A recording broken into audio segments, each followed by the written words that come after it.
Metamorphosis by Franz Kafka. Part 1. One morning, when Gregor Samsa woke from troubled dreams, he found himself transformed in his bed into a horrible vermin.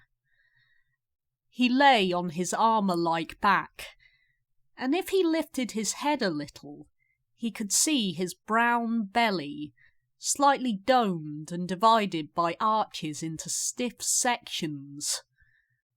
The bedding was hardly able to cover it, and seemed ready to slide off at any moment. His many legs, pitifully thin compared with the size of the rest of him, waved about helplessly as he looked. "What's happened to me?" he thought. It wasn't a dream. His room, a proper human room although a little too small, lay peacefully between its four familiar walls. A collection of textile samples lay spread out on the table. Samsa was a travelling salesman, and above it there hung a picture that he had recently cut out of an illustrated magazine and housed in a nice gilded frame. It showed a lady fitted out with a fur hat and a fur boa, who sat upright, raising a heavy fur muff that covered the whole of her lower arm towards the viewer. Gregor then turned to look out the window at the dull weather. Drops of rain could be heard hitting the pane, which made him feel quite sad. How about if I sleep a little bit longer and forget all this nonsense, he thought. But that was something he was unable to do because he was used to sleeping on his right, and in his present state he couldn't get into that position. However hard he threw himself onto his right, he always rolled back to where he was. He must have tried 100 times, shut his eyes so that he wouldn't have to look at his floundering legs, and only stopped when he began to feel a mild, dull pain there that he had never felt before. Oh God, he thought. What a strenuous career it is that I've chosen. Travelling day in and day out. Doing business like this takes much more effort than doing your own business at home. And on top of that, there's the curse of travelling.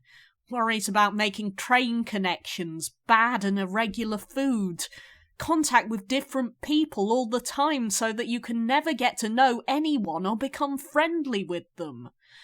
It can all go to hell. He felt a slight itch up on his belly, pushed himself slowly up on his back towards the headboard so that he could lift his head better, found where the itch was and saw that it was covered with lots of little white spots, which he didn't know what to make of. And when he tried to feel the place with one of his legs, he drew it quickly back because as soon as he touched it, he was overcome by a cold shudder. He slid back into his former position. Getting up early all the time, he thought. You've got to get enough sleep. Other travelling salesmen live a life of luxury. For instance, whenever I go back to the guest house during the morning to copy out the contract, these gentlemen are always still sitting there eating their breakfasts. I ought to just try that with my boss. I'd get kicked out on the spot. But who knows? Maybe that would be the best thing for me.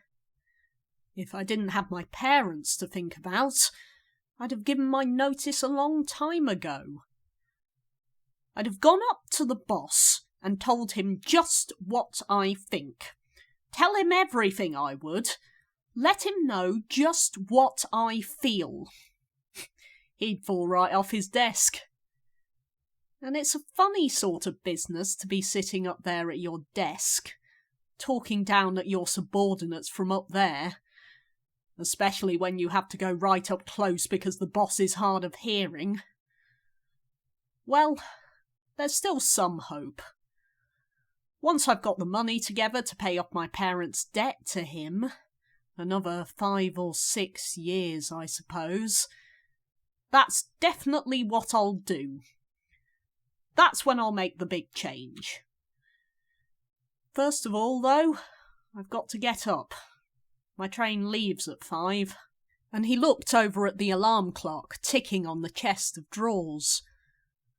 God in heaven, he thought. It was 6:30, and the hands were quietly moving forwards. It was even later than 6:30, more like 6:45. Had the alarm clock not rung? He could see from the bed that it had been set for 4 o'clock as it should have been. It certainly must have rung. Yes, but was it possible to quietly sleep through that furniture rattling noise? True, he had not slept peacefully, but probably all the more deeply because of that. What should he do now? The next train went at 7. If he were to catch that, he would have to rush like mad, and the collection of samples was still not packed. And he did not at all feel particularly fresh and lively. And even if he did catch the train, he would not avoid his boss's anger, as the office assistant would have been there to see the 5 o'clock train go. He would have put in his report about Gregor's not being there a long time ago. The office assistant was the boss's man, spineless and with no understanding. What about if he reported sick? But that would be extremely strained and suspicious, as in 5 years of service, Gregor had never once yet been ill. His boss would certainly come round with the doctor from the medical insurance company, accuse his parents of having a lazy son, and accept the doctor's recommendation not to make any claim, as the doctor believed that no one was ever ill, but that many were work-shy. And what's more, would he have been entirely wrong in this case? Gregor did, in fact, apart from excessive sleepiness after sleeping for so long, feel completely well, and even felt much hungrier than usual. He was still hurriedly thinking all this through, unable to decide to get out of the bed, when the clock struck 7:15. There was a cautious knock at the door near his head. "Gregor?" somebody called. It was his mother. "It's 7:15? Didn't you want to go somewhere?" That gentle voice. Gregor was shocked when he heard his own voice answering. It could hardly be recognised as the voice he had had before. As if from deep inside him, there was a painful and uncontrollable squeaking mixed in with it. The words could be made out at first, but then there was a sort of echo, which made them unclear, leaving the hearer unsure whether he had heard properly or not. Gregor had wanted to give a full answer and explain everything, but in the circumstances contented himself with saying, "Yes, mother, yes, thank you, I'm getting up now." The change in Gregor's voice probably could not be noticed outside through the wooden door, as his mother was satisfied with this explanation and shuffled away. But this short conversation made the other members of the family aware that Gregor, against their expectations, was still at home, and soon his father came knocking at one of the side doors, gently, but with his fist. "Gregor? Gregor?" he called. "What's wrong?" And after a short while he called again with a warning deepness in his voice. "Gregor? Gregor!" At the other side door his sister came plaintively. "Gregor, aren't you well? Do you need anything?" Gregor answered to both sides. I'm ready now. Making an effort to remove all the strangeness from his voice by enunciating very carefully and putting long pauses between each individual word. His father went back to his breakfast, but his sister whispered, "Gregor, open the door, I beg of you." Gregor, however, had no thought of opening the door, and instead congratulated himself for his cautious habit, acquired from his travelling, of locking all doors at night, even when he was at home. The first thing he wanted to do was get up in peace without being disturbed, to get dressed, and most of all to have his breakfast. Only then would he consider what to do next, as he was well aware that he would not bring his thoughts to any sensible conclusions by lying in bed. He remembered that he had often felt a slight pain in bed, perhaps caused by lying awkwardly, but that had always turned out to be pure imagination, and he wondered how his imaginings would slowly resolve themselves today. He did not have the slightest doubt that the change in his voice was nothing more than the first sign of a serious cold, which was an occupational hazard for a travelling salesman. It was a simple matter to throw off the covers. He only had to blow himself up a little and they fell off by themselves. But it became difficult after that, especially as he was so exceptionally broad. He would have used his arms and his hands to push himself up, but instead of them he only had all those little legs, continuously moving in different directions, and which he was moreover unable to control. If he wanted to bend one of them, then that was the first one that would stretch itself out, and if he finally managed to do what he wanted with that leg, all the others seemed to be set free and would move about painfully. "This is something that can't be done in bed," Gregor said to himself, "so don't keep trying to do it." The first thing he wanted to do was get the lower part of his body out of the bed, but he had never seen this lower part, and could not imagine what it looked like. It turned out to be too hard to move. It went so slowly and finally almost in a frenzy. When he carelessly shoved himself forwards with all the force he could gather, he chose the wrong direction, hit hard against the lower bedpost, and learned from the burning pain he felt that the lower part of his body might well, at present, be the most sensitive. So then he tried to get the top part of his body out of the bed first, carefully turning his head to the side. This he managed quite easily, and despite its breadth and its weight, the bulk of his body eventually followed slowly in the direction of the head. But when he had at last got his head out of the bed and into the fresh air, it occurred to him that if he just let himself fall, it would be a miracle if his head were not injured. So he became afraid to carry on pushing himself forward the same way. And he could not knock himself out now at any price. Better to stay in bed than lose consciousness. It took just as much effort to get back to where he had been earlier, but when he lay there sighing, and was once more watching his legs as they struggled against each other even harder than before, if that were possible, he could think of no way of bringing peace and order to this chaos.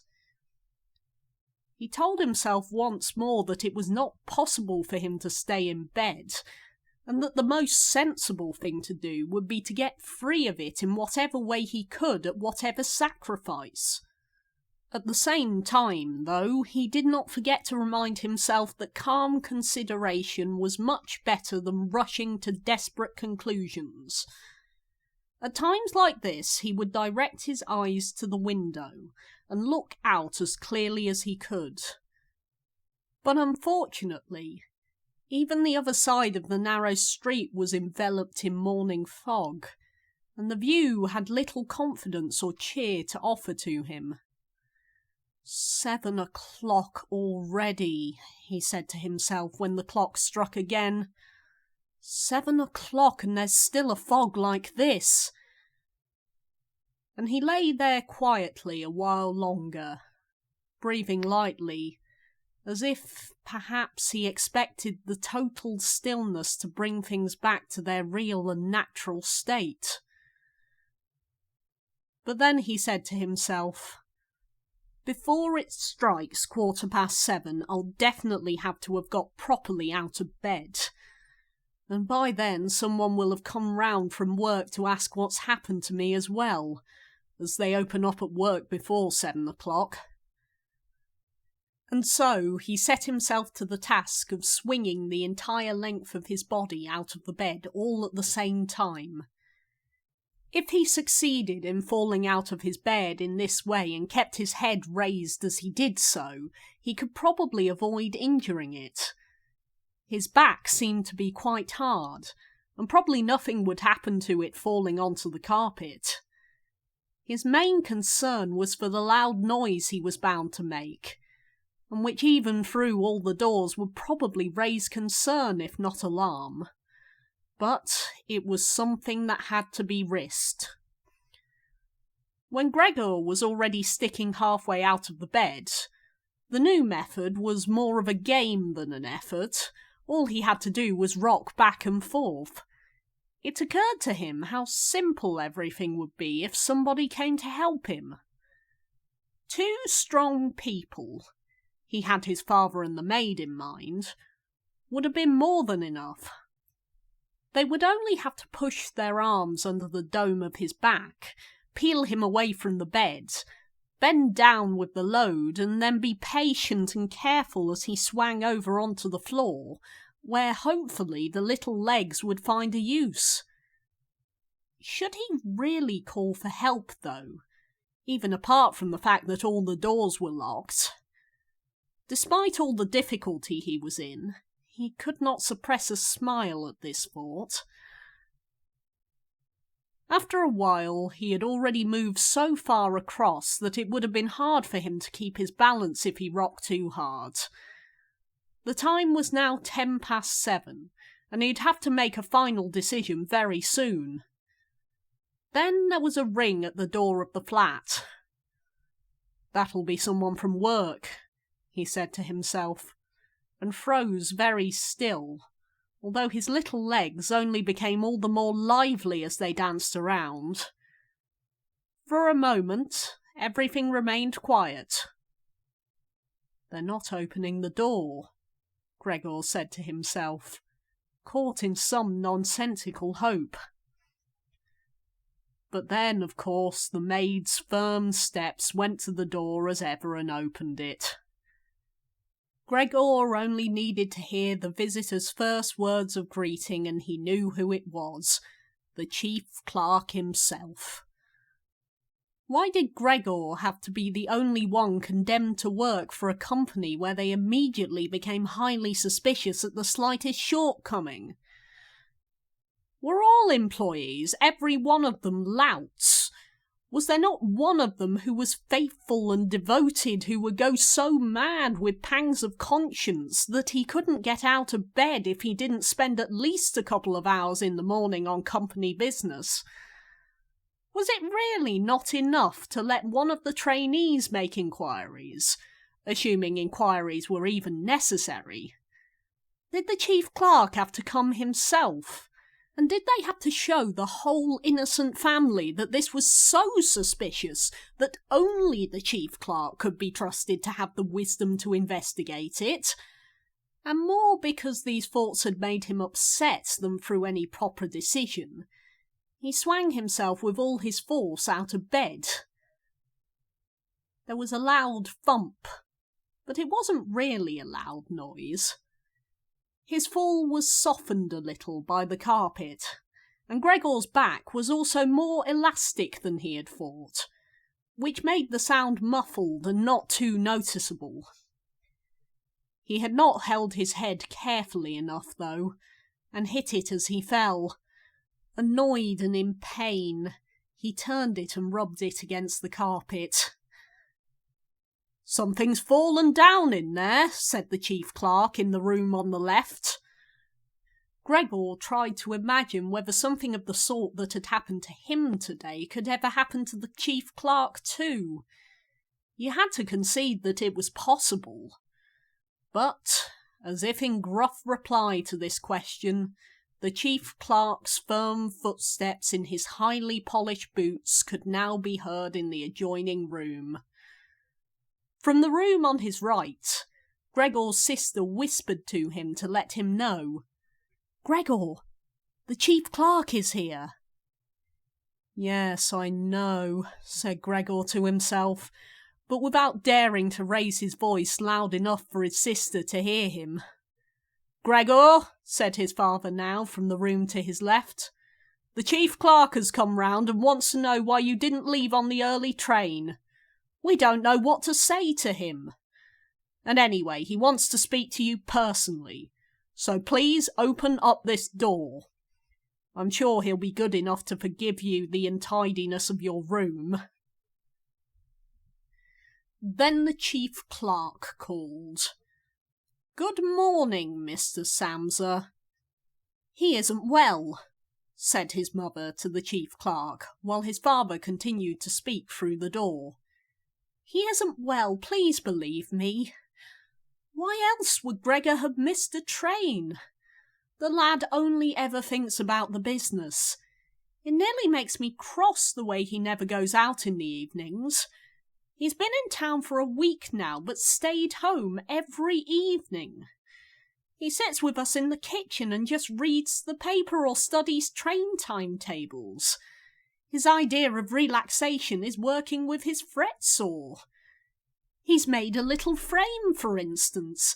It only took him 2 or 3 evenings. You'll be amazed how nice it is. It's hanging up in his room. You'll see it as soon as Gregor opens the door. Anyway, I'm glad you're here. We wouldn't have been able to get Gregor to open the door by ourselves. He's so stubborn, and I'm sure he isn't well. He said this morning that he is, but he isn't." "I'll be there in a moment," said Gregor, slowly and thoughtfully, but without moving so that he would not miss any word of the conversation. "Well, I can't think of any other way of explaining it, Mrs. Samsa," said the chief clerk. "I hope it's nothing serious. But, on the other hand, I must say that if we people in commerce ever become slightly unwell, then, fortunately or unfortunately as you like, we simply have to overcome it because of business considerations." "Can the chief clerk come in to see you now, then?" asked his father impatiently, knocking at the door again. "No," said Gregor. In the room on his right there followed a painful silence. In the room on his left his sister began to cry. So why did his sister not go and join the others? She had probably only just got up and had not even begun to get dressed. And why was she crying? Was it because he had not got up and had not let the chief clerk in? Because he was in danger of losing his job, and if that happened his boss would once more pursue their parents with the same demands as before? There was no need to worry about things like that yet. Gregor was still there and had not the slightest intention of abandoning his family. For the time being he just lay there on the carpet, and no one who knew the condition he was in would seriously have expected him to let the chief clerk in. It was only a minor discourtesy, and a suitable excuse could easily be found for it later on. It was not something for which Gregor could be sacked on the spot. And it seemed to Gregor much more sensible to leave him now in peace instead of disturbing him with talking at him and crying. But the others didn't know what was happening. They were worried. That would excuse their behaviour. The chief clerk now raised his voice. "Mr. Samsa," he called to him, "what is wrong? You barricade yourself in your room, give us no more than yes or no for an answer. You are causing serious and unnecessary concern to your parents, and you fail, and I mention this just by the way, you fail to carry out your business duties in a way that is quite unheard of. I'm speaking here on behalf of your parents and of your employer, and I really must request a clear and immediate explanation. I'm astonished, quite astonished. I thought I knew you as a calm and sensible person, and now you suddenly seem to be showing off with peculiar whims. This morning your employer did suggest a possible reason for your failure to appear. It's true. It had to do with the money that was recently entrusted to you. But I came near to giving him my word of honour that it could not be the right explanation. But now that I see your incomprehensible stubbornness, I no longer feel any wish whatsoever to intercede on your behalf, and nor is your position all that secure. I had originally intended to say all this to you in private, but since you cause me to waste my time here for no good reason, I don't see why your parents should not also learn of it. Your turnover has been very unsatisfactory of late. I grant you that it's not the time of year to do especially good business, we recognise that, but there is simply no time of year to do no business at all, Mr. Samsa. We cannot allow there to be." "But, sir," called Gregor, beside himself and forgetting all else in the excitement, "I'll open up immediately, just a moment. I'm slightly unwell, an attack of dizziness. I haven't been able to get up. I'm still in bed now. I'm quite fresh again now, though. I'm just getting out of bed, just a moment. Be patient. It's not quite as easy as I'd thought. I'm quite all right now, though. It's shocking what can suddenly happen to a person. I was quite all right last night. My parents know about it, perhaps better than me. I had a small symptom of it last night already. They must have noticed it. I don't know why I didn't let you know at work. But you always think you can get over an illness without staying at home. Please don't make my parents suffer. There's no basis for any of the accusations you're making. Nobody's ever said a word to me about any of these things. Maybe you haven't read the latest contracts I sent in. I'll set off with the 8 o'clock train as well. These few hours of rest have given me strength. You don't need to wait, sir. I'll be in the office soon after you. And please be so good as to tell that to the boss and recommend me to him." And while Gregor gushed out these words, hardly knowing what he was saying, he made his way over to the chest of drawers. This was easily done, probably because of the practice he had already had in bed, where he now tried to get himself upright.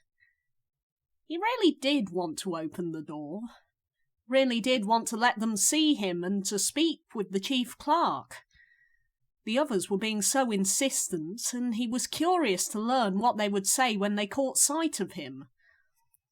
If they were shocked, then it would no longer be Gregor's responsibility and he could rest. If, however, they took everything calmly, he would still have no reason to be upset, and if he hurried, he really could be at the station for 8 o'clock. The first few times he tried to climb up on the smooth chest of drawers, he just slid down again. But he finally gave himself one last swing and stood there, upright. The lower part of his body was in serious pain, but he no longer gave any attention to it. Now he let himself fall against the back of a nearby chair, and held tightly to the edges of it with his little legs. By now he had also calmed down, and kept quiet so that he could listen to what the chief clerk was saying. "Did you understand a word of all that?" the chief clerk asked his parents. "Surely he's not trying to make fools of us." "Oh, God," called his mother, who was already in tears. "He could be seriously ill and we're making him suffer. Greta! Greta!" she then cried. "Mother?" his sister called from the other side. They communicated across Gregor's room. "You'll have to go for the doctor straight away. Gregor is ill. Quick, get the doctor. Did you hear the way Gregor spoke just now?" "That was the voice of an animal," said the chief clerk, with a calmness that was in contrast to his mother's screams. "Anna! Anna!" his father called into the kitchen through the entrance hall, clapping his hands. "Get a locksmith here! Now!" And the two girls, their skirts swishing, immediately ran out through the hall, wrenching open the front door of the flat as they went. How had his sister managed to get dressed so quickly? There was no sound of the door banging shut again. They must have left it open. People often do in homes where something awful has happened. Gregor, in contrast, had become much calmer. So they couldn't understand his words anymore, although they seemed clear enough to him, clearer than before. Perhaps his ears had become used to the sound. They had realised, though, that there was something wrong with him and were ready to help. The first response to his situation had been confident and wise, and that made him feel better. He felt that he had been drawn back in among people, and from the doctor and the locksmith he expected great and surprising achievements, although he did not really distinguish one from the other. Whatever was said next would be crucial, so in order to make his voice as clear as possible, he coughed a little, but taking care to do this not too loudly, as even this might well sound different from the way that a human coughs, and he was no longer sure he could judge this for himself. Meanwhile, it had become very quiet in the next room. Perhaps his parents were sat at the table whispering with the chief clerk, or perhaps they were all pressed against the door and listening. Gregor slowly pushed his way over to the door with the chair. Once there, he let go of it and threw himself onto the door, holding himself upright against it using the adhesive on the tips of his legs. He rested there a little while to recover from the effort involved, and then set himself to the task of turning the key in the lock with his mouth. He seemed, unfortunately, to have no proper teeth. How was he then to grasp the key? But the lack of teeth was, of course, made up for with a very strong jaw. Using the jaw, he really was able to start the key turning, ignoring the fact that he must have been causing some kind of damage as a brown fluid came from his mouth, flowed over the key and dripped onto the floor. "Listen," said the chief clerk in the next room. "He's turning the key." Gregor was greatly encouraged by this, but they all should have been calling to him. His father and his mother too. "Well done, Gregor," they should have cried. "Keep at it! Keep hold of the lock!" And with the idea that they were all excitedly following his efforts, he bit on the key with all his strength, paying no attention to the pain he was causing himself. As the key turned round, he turned around the lock with it, only holding himself upright with his mouth, and hung onto the key or pushed it down again with the whole weight of his body as needed. The clear sound of the lock as it snapped back was Gregor's sign that he could break his concentration, and as he regained his breath, he said to himself, "So I didn't need the locksmith after all." Then he lay his head on the handle of the door to open it completely. Because he had to open the door in this way, it was already wide open before he could be seen. He had first to slowly turn himself around one of the double doors, and he had to do it very carefully if he did not want to fall flat on his back before entering the room. He was still occupied with this difficult movement, unable to pay attention to anything else, when he heard the chief clerk exclaim aloud, "Oh!" which sounded like the soughing of the wind. Now he also saw him. He was nearest to the door, his hand pressed against his open mouth, and slowly retreating as if driven by a steady and invisible force. Gregor's mother, her hair still dishevelled from bed despite the chief clerk's being there, looked at his father. Then she unfolded her arms, took 2 steps forward towards Gregor, and sank down onto the floor, into her skirts that spread themselves out around her as her head disappeared down onto her breast. His father looked hostile, and clenched his fists as if wanting to knock Gregor back into his room. Then he looked uncertainly round the living room, covered his eyes with his hands, and wept so that his powerful chest shook. So Gregor did not go into the room, but leant against the inside of the other door, which was still held bolted in place. In this way, only half of his body could be seen, along with his head above it, which he leant over to one side as he peered out at the others. Meanwhile, the day had become much lighter. Part of the endless grey-black building on the other side of the street, which was a hospital, could be seen quite clearly with the austere and regular line of windows piercing its facade. The rain was still falling, now throwing down large individual droplets which hit the ground one at a time. The washing up from breakfast lay on the table. There was so much of it because, for Gregor's father, breakfast was the most important meal of the day, and he would stretch it out for several hours as he sat reading a number of different newspapers. On the wall exactly opposite, there was a photograph of Gregor when he was a lieutenant in the army, his sword in his hand and a carefree smile on his face as he called forth respect for his uniform and bearing. The door to the entrance hall was open.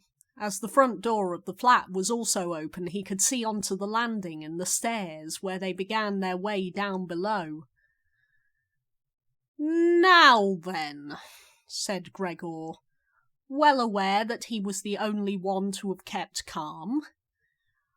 "I'll get dressed straight away now, pack up my samples and set off. Will you please just let me leave?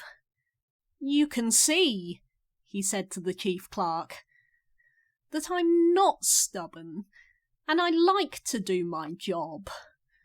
Being a commercial traveller is arduous, but without travelling I couldn't earn my living. So where are you going? Into the office? Yes? Will you report everything accurately then?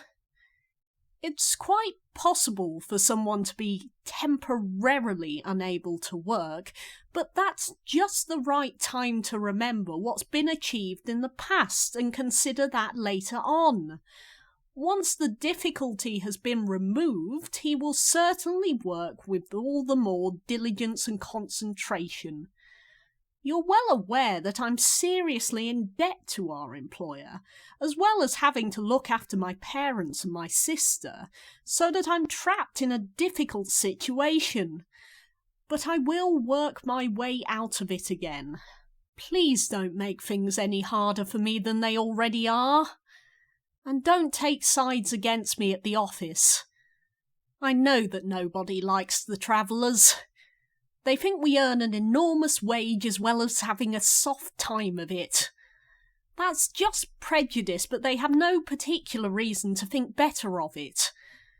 But you, sir, you have a better overview than the rest of the staff. In fact, if I can say this in confidence, a better overview than the boss himself.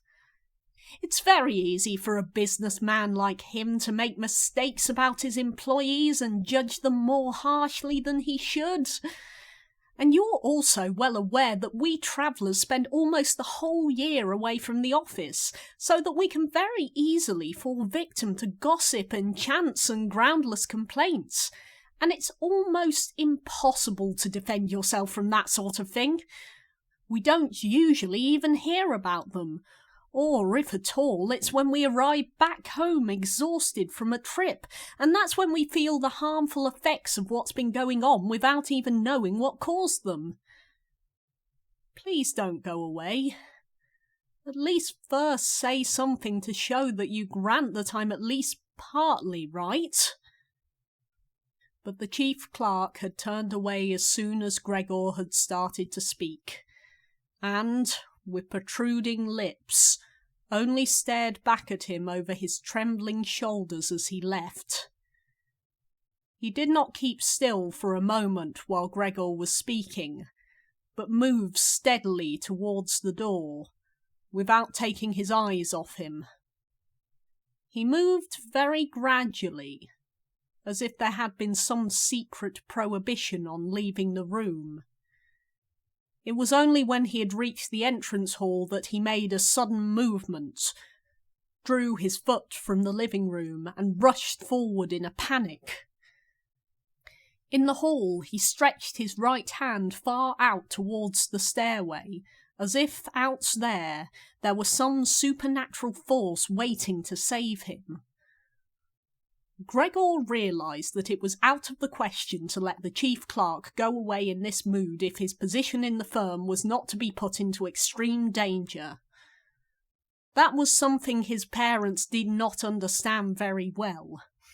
Over the years they had become convinced that his job would provide for Gregor for his entire life, and besides, they had so much to worry about at present that they had lost any sight of any thought for the future. Gregor, though, did think about the future. The chief clerk had to be held back, calmed down, convinced, and finally won over. The future of Gregor and his family depended on it. If only his sister were here. She was clever. She was already in tears while Gregor was still lying peacefully on his back. And the chief clerk was a lover of women. Surely she could persuade him. She would close the front door in the entrance hall and talk him out of his shocked state. But his sister was not there. Gregor would have to do the job himself. And, without considering that he was still not familiar with how well he could move about in his present state, or that his speech still might not, or probably would not be understood, he let go of the door, pushed himself through the opening, tried to reach the chief clerk on the landing, who, ridiculously, was holding onto the banister with both hands, but Gregor fell immediately over, and, with a little scream as he sought something to hold on to, landed on his numerous little legs. Hardly had that happened than, for the first time that day, he began to feel all right with his body. The little legs had the solid ground under them. To his pleasure, they did exactly as he told them. They were even making the effort to carry him where he wanted to go, and soon he was believing that all his sorrows would finally be at an end. He held back the urge to move, but swayed from side to side as he crouched there on the floor. His mother was not far away in front of him, and seemed, at first, quite engrossed in herself. But then she suddenly jumped up with her arms outstretched and her fingers spread, shouting, "Help! For pity's sake, help!" The way she held her head suggested she wanted to see Gregor better, but the unthinking way she was hurrying backwards showed that she did not. She had forgotten that the table was behind her with all the breakfast things on it. When she reached the table, she sat quickly down on it without knowing what she was doing, without even seeming to notice that the coffee pot had been knocked over and a gush of coffee was pouring down onto the carpet. "Mother? Mother," said Gregor gently, looking up at her. He had completely forgotten the chief clerk for the moment, but he could not help himself snapping in the air with his jaws at the sight of the flow of coffee. That set his mother screaming anew. She fled from the table and into the arms of his father as he rushed towards her. Gregor, though, had no time to spare for his parents now. The chief clerk had already reached the stairs. With his chin on the banister, he looked back for the last time. Gregor made a run for him. He wanted to be sure of reaching him. The chief clerk must have expected something, as he leapt down several steps at once and disappeared, his shouts resounding all around the staircase.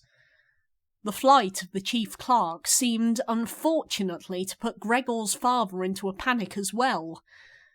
Until then he had been relatively self-controlled, but now, instead of running after the chief clerk himself, or at least not impeding Gregor as he ran after him, Gregor's father seized the chief clerk's stick in his right hand. The chief clerk had left it behind on a chair, along with his hat and overcoat, picked up a large newspaper from the table with his left, and used them to drive Gregor back into his room, stamping his foot at him as he went. Gregor's appeals to his father were of no help. His appeals were simply not understood. However much he humbly turned his head, his father merely stamped his foot all the harder. Across the room, despite the chilly weather, Gregor's mother had pulled open a window, leant far out of it and pressed her hands to her face. A strong draught of air flew in from the street towards the stairway. The curtains flew up. The newspapers on the table fluttered, and some of them were blown onto the floor. Nothing would stop Gregor's father as he drove him back, making hissing noises at him like a wild man. Gregor had never had any practice in moving backwards, and was only able to go very slowly. If Gregor had only been allowed to turn round, he would have been back in his room straight away. But he was afraid that if he took the time to do that, his father would become impatient, and there was the threat of a lethal blow to his back or head from the stick in his father's hand at any moment. Eventually, though, Gregor realised that he had no choice, as he saw, to his disgust, that he was quite incapable of going backwards in a straight line. So he began, as quickly as possible and with frequent anxious glances at his father, to turn himself around. It went very slowly, but perhaps his father was able to see his good intentions, as he did nothing to hinder him. In fact, now and then he used the tip of his stick to give directions from a distance on which way to turn. If only his father would stop that unbearable hissing. It was making Gregor quite confused. When he had nearly finished turning round, still listening to that hissing, he made a mistake and turned himself back a little the way he had just come. He was pleased when he finally had his head in front of the doorway, but then he saw that it was too narrow, and his body was too broad to get through it without further difficulty. In his present mood, it obviously did not occur to his father to open the other of the double doors, so that Gregor would have enough space to get through. He was merely fixed on the idea that Gregor should go back to his room as quickly as possible. Nor would he ever have allowed Gregor the time to get himself upright as preparation for getting through the doorway. What he did, making more noise than ever, was to drive Gregor forwards, all the harder as if there had been nothing in the way. It sounded to Gregor as if there was now more than one father behind him. It was not a pleasant experience, and Gregor pushed himself into the doorway without regard for what might happen. One side of his body lifted itself. He lay at an angle in the doorway. One flank scraped on the white door and was painfully injured, leaving vile brown flecks on it. Soon he was stuck fast, and would not have been able to move at all by himself. The little legs along one side hung quivering in the air, while those on the other side were pressed painfully against the ground. Then his father gave him a hefty shove from behind, which released him from where he was held, and sent him flying and heavily bleeding deep into his room. The door was slammed shut with the stick. Then, finally, all was quiet.